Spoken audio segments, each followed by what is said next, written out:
What is agroterrorism? Hey race, why the smuggled fungus in FBI's case has raised alarms. The recent arrest of 2 Chinese nationals for allegedly smuggling a dangerous fungus into the United States has put the spotlight on a growing but often under-discussed threat, agroterrorism. The FBI has called it a serious national security threat, warning that biological agents targeting food supplies could cripple economies and endanger millions. But what exactly is agroterrorism, and why has a common crop fungus triggered such alarm? Also read: direct threat, Chinese couple caught smuggling agroterrorism agent into Usnan. Agroterrorism, short for agricultural terrorism, refers to the deliberate introduction of pests, diseases, or pathogens into a country's food supply or agricultural sector with the intent to cause economic disruption, food shortages, or social unrest. Unlike conventional terrorism, the targets are not civilians or infrastructure, but plants, livestock, and critical food systems. Given the global interconnectedness of supply chains, even a localized outbreak can have ripple effects across economies and international markets. Nanan, the pathogen at the center of this case is Fusarium graminearum, a crop-infecting fungus already present in parts of North America, Europe, and Asia, but subject to strict controls when moved across borders.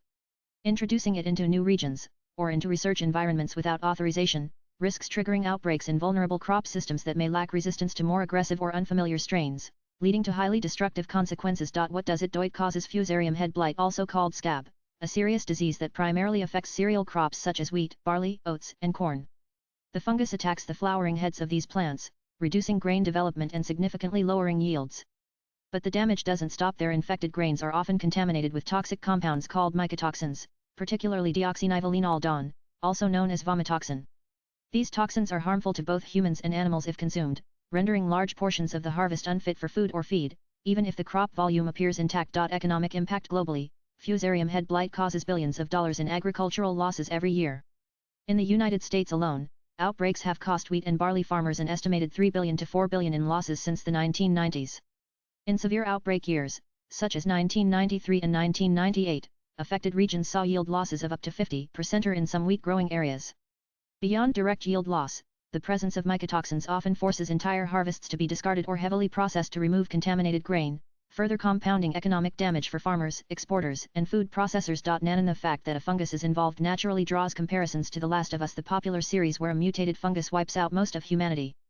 But while both involve fungi, the similarity largely ends there. The pathogen smuggled into the U.S., Fusarium graminearum, targets crops, not humans. Its primary threat is economic and agricultural, not epidemiological. It infects wheat, barley, and corn, destroying harvests and contaminating grain supplies with toxins harmful if consumed. In the worst-case scenario, it could trigger food shortages, destabilize markets, and cause large-scale financial losses, precisely why experts consider it a potential agroterrorism agent. Unlike The Last of Us, this is not about zombies, but in a highly globalized world where food security is deeply intertwined with national security, the stakes remain dangerously high. Nanan, while large-scale agroterrorism attacks remain rare, the threat has been on the radar of intelligence and biosecurity agencies for decades due to the potentially catastrophic consequences. Agriculture remains a vulnerable sector, highly centralized, easily disrupted, and slow to recover once infected or contaminated. Some notable examples and concerns. What makes agroterrorism particularly insidious is the delayed nature of its impact. A pathogen introduced covertly may not be detected until significant damage is done, making both prevention and rapid response critical. Nanan, the smuggling of Fusarium graminearum was not a casual or accidental act. According to the FBI, the accused individual brought the pathogen into the U.S. to conduct unsanctioned research at a Michigan lab. But more importantly, the FBI believes this could be part of a broader pattern where hostile state actors attempt to undermine critical sectors, in this case, America's food security, under the guise of academic research. As FBI Director Kash Patel put it, smuggling a known agroterrorism agent into the U.S. is not just a violation of law, it's a direct threat to national security. New, I can confirm that the FBI arrested a Chinese national within the United States who allegedly smuggled a dangerous biological pathogen into the country. The individual, Yunqing Jian, is alleged to have smuggled a dangerous fungus called Fusarium graminearum, which is an FBI Director Kash Patel. FBI Director Kash, June 3, 2025. Nanan, swipe left for next video. And according to an FBI criminal complaint, Zuniang Lu, 34, a researcher currently in China, brought the fungus into the United States while visiting his girlfriend, Yunqing Jian, 33, in July 2024. He admitted to smuggling in the fungus so he could conduct research on it at a University of Michigan laboratory where his girlfriend worked.